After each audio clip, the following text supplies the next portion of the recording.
मसीह संदेश सुनने वाले सभी मसीहों को ईशु नमस्कार। मसीह संदेश में आज हम दूसरा सामुएल उसका 12 अध्याय 5 से 6 पद को देखेंगे कि परमेश्वर का वचन लैंड के 20वें दिन हमसे क्या कहता है।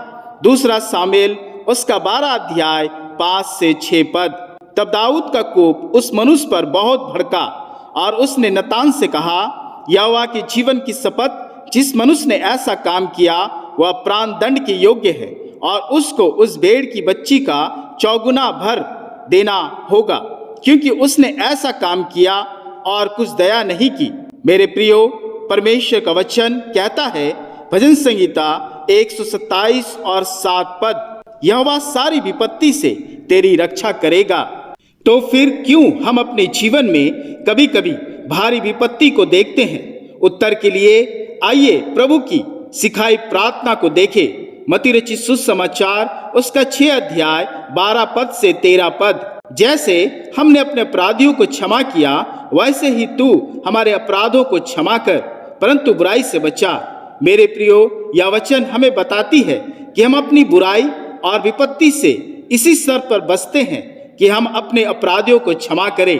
कहने का तात्पर्य यह है कि यदि हम दूसरों के अपराध क्षमा करेंगे, तभी परमेश्वर हमारे अपराध क्षमा करेगा, और यह सत्य है। और यदि हम अपने हृदय को जितना अधिक कठोर कर क्षमा नहीं करेंगे, हम पर विपत्तियां उतनी ही आती जाएगी। मेरे प्रियो, आज का वचन कहता है, राजा दाऊद ने बत्शबा नामक एक विवाहित स्त्री के साथ पाप किया और फिर पाप छिपाने के लिए उसके पति उरिया को मरवा दिया। तब परमेश्वर ने नतान नबी को दाऊद के पास यह बताने भेजा कि उसके राज्य में एक धनी व्यक्ति ने एक निर्धन की भेड़ को घात किया है। दाऊद यह सुनकर अत्यधिक क्रोधित हो गया कि उसके राज्य में यह अन्याय कैसे हो गया। अतः दाऊद ने नतान नबी को अपना फैसला सुनाया कि धनी व्यक्ति जिसने अन्याय किया है उसे मार डाला जाए और भेड़ की क्षतिपूर्ति के लिए उससे चौगुना भरवाया जाए।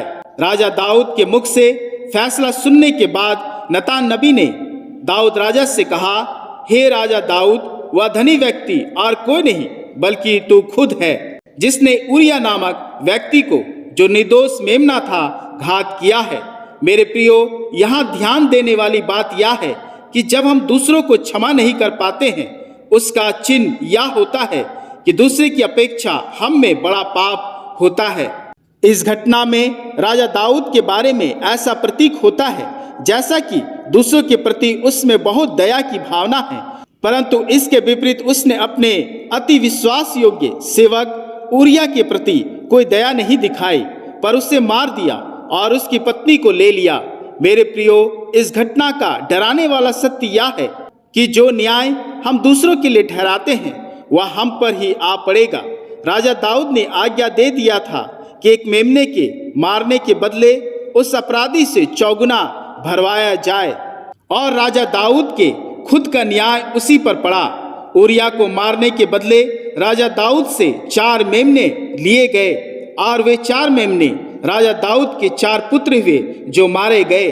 इसी अध्याय में बेसबा से जन्मे दाऊद का पुत्र को हम मरता हुआ देखते हैं, और अगले अध्याय में दाऊद का दूसरा पुत्र आमोन की हत्या कर दी गई, और अबसलोम और अंत में अदोनिया नामक पुत्रों की हत्या कर दी गई। मेरे प्रियो, बात गंभीर है। परमेश्वर ये सिखाने में हमारी सहायता करता है कि जब हम दूसरों के पापों का कठोर न्याय करते हैं, हम पर उससे बुरा न्याय आ सकता है। मेरे प्रियो, क्या ये हमारे जीवन की कहानी नहीं है? कई बार मसीही लोग दूसरों के न्यायी बन बैठते हैं। कई बार हम दूसरों के बारे में कहते हैं कि उस मनुष्य के साथ अच्छा हुआ क्योंकि वह दुष्ट था, परमेश्वर उसके साथ और बुरा करे, वह व्यक्ति इसी लायक है। मेरे प्रियो, स्मरण रखें कि जब हम दूसरों का न्याय करें तो इस बात पर जरूर गौर करें कि जो न्याय हम उसके लिए ठहराते हैं वही न्याय हम पर भी ठहर जाएगा।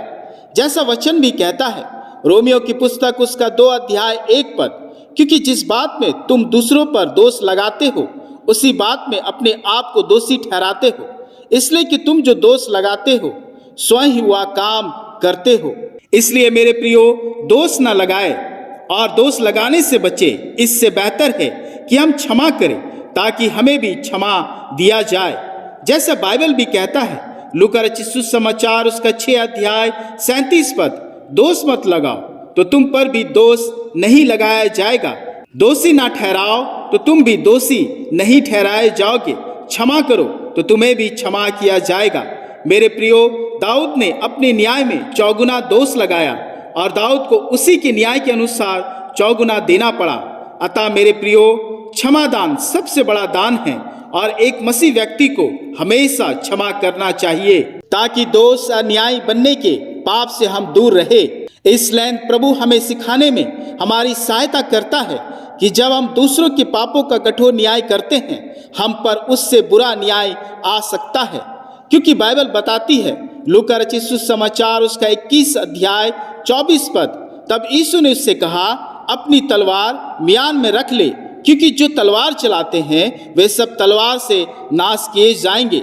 मेरे प्रियो, अगर हम किसी पर तलवार चलाएंगे तो प्रभु यीशु कहते हैं कि हम पर भी तलवार चलाया जाएगा। इसलिए यीशु ने हमें क्षमा करना सिखाया है। इसलिए मेरे प्रियो, आइए हम एक दूसरे को क्षमा करें। परमेश्वर इस वचन के द्वारा हम सबों को बहुतायत से आशीष दे। आमीन। आइए हम क्षमा की आत्मा को पाने के लिए उस स्वर्गीय परमेश्वर से प्रार्थना करें। हे स्वर्गीय पिता, आज के वचन के लिए तेरा धन्यवाद हो। इस लैंड उपवास और प्रार्थना के साथ हमें यह सामर्थ दे कि हम अपने शत्रुओं को क्षमा करें, अपने सताने वालों के लिए प्रार्थना करें, उन्हें पूरे मन से क्षमा करें।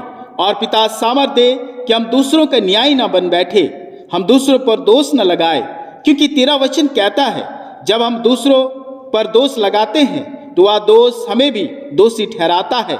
हे पिता, इस घड़ी में प्रार्थना करता हूँ कि हम मसीहों को समझ और बुद्धि दे कि वे मसीह स्वभाव जो क्षमाशीलता का है प्राप्त करे, क्योंकि तू चाहता है कि तेरे लोग दोष न लगाए, न्याय ना करे, बल्कि क्षमा करे। हे पिता, हमारे परिवारों पर दृष्टि कर। इस लैंड हमारे परिवारों के हर दोष को तू अपने लहू से मिटा दे। और प्रार्थना करते हैं उन सभी के लिए जो मसीह संदेश सुनते हैं। पिता, उन पर दंड की आज्ञा ना हो। सभी तेरे भक्तों के जीवन में प्रेम, दया, क्षमा, स्नेह की आत्मा उत्पन्न हो कि तेरा पवित्र नाम ऊंचा हो।